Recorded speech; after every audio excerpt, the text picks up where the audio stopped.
నియోజకవర్గ సమగ్ర అభివృద్ధికి కృషి చేస్తానని మంత్రి లోకేష్ స్పష్టం చేశారు. మంగళగిరిలోని భద్రావతి సమేత వాహనారుషి ఆలయ కళ్యాణ మండపంని లోకేష్ దంపతులు ప్రారంభించారు. ఆలయ అర్చకులు లోకేష్ దంపతులకు వేద ఆశీర్వచనం చేశారు. మంగళగిరిని దక్షిణ భారతదేశ గోల్డ్ హబ్ గా తీర్చిదిద్దేందుకు వేగంగా ప్రణాళికలు ముందుకు సాగుతున్నాయని లోకేష్ చెప్పారు. మంగళగిరిలో అత్యధికంగా ఉన్న స్వర్ణకారులు, చేనేత కార్మికుల అభివృద్ధికి లోకేష్ భరోసా ఇచ్చారు. పేదరికం లేని మంగళగిరి గురించి మనందరం కలిసికట్టుగా మాడదాం, పోరాడదాం, నిలబడదాం. చివరి 3 నెలల మటుకు రాజకీయం చేద్దాం. అంటే ఎన్నికలు వస్తాయి కదా, 3 నెలల మటుకు మనకి యుద్ధమే కదా, అప్పుడు పోరాడదాం.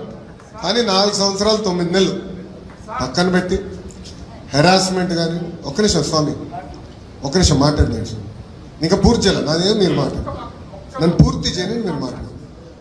రాజకీయాలు దూరంగా పెట్టుకుని నేను అనేక సార్లు పనిచేసి 4 సంవత్సరాలు 9 నెలలు చేసుకోవాల్సిన బాధ్యత మనందరిపైన ఉంది.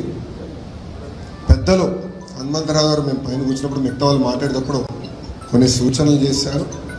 తప్పనిసరిగా కమిటీ పెద్దలతో, హనుమంతరావు గారితో, అబద్దయ్య గారితో, అనురాధ గారితో, శ్రీను గారితో, రాజు గారితో, జానకి అమ్మ గారితో మేము కూర్చుంటాం, మేము మాట్లాడుకుంటాం, సమస్యలు మేము పరిష్కరిస్తాం.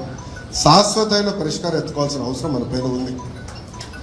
ఏదో వచ్చి మళ్ళీ తాత్కాలికంగా ఆలోచించకుండా సమస్యలకి శాశ్వతమైన పరిష్కారం చేయాల్సిన బాధ్యత మన పైన ఉంది. ప్రత్యేక నా పైన బాధ్యత పెరిగింది. ఇది రాజకీయ వేదిక కాదు కనుక నేను ఇచ్చిన హామీల గురించి నేను మాట్లాడలేదు. ఇక్కడ పని ఆల్రెడీ ప్రారంభించాను, నాకు వచ్చే ఫలితాలు మీరు చూస్తారు. నేను తీసుకునే ప్రతి అడుగు మన సమస్యల శాశ్వత పరిష్కారానికి వేసే అడుగు అది.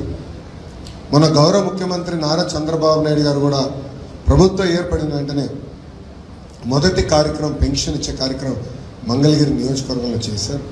అక్కడ కలెక్టర్ గారికి స్పష్టమైన ఆదేశాలు జారీ చేశారు.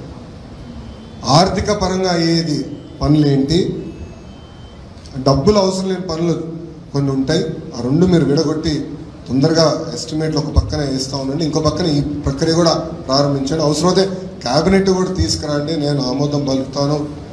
ప్రజలు ఇక్కడ బాధ్యత పెంచారు నా పైన అని స్వయంగా గౌరవ ముఖ్యమంత్రి చంద్రబాబు నాయుడు గారే చెప్తాం జరిగింది.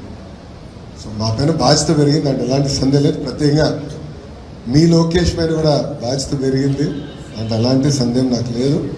తప్పనిసరిగా శాశ్వతమైన పరిష్కారం ఎత్తుతాం. నేను మన మంగళగిరి మన లోకేష్ కార్యక్రమంలో కూడా పెద్దలు ఇంటికి వెళ్ళినప్పుడు కూడా ఇదే చర్చకు వచ్చింది. కమిటీ సభ్యులందరూ కూడా అక్కడనే ఉండే, వాళ్ళందరితో మేము చర్చించాం.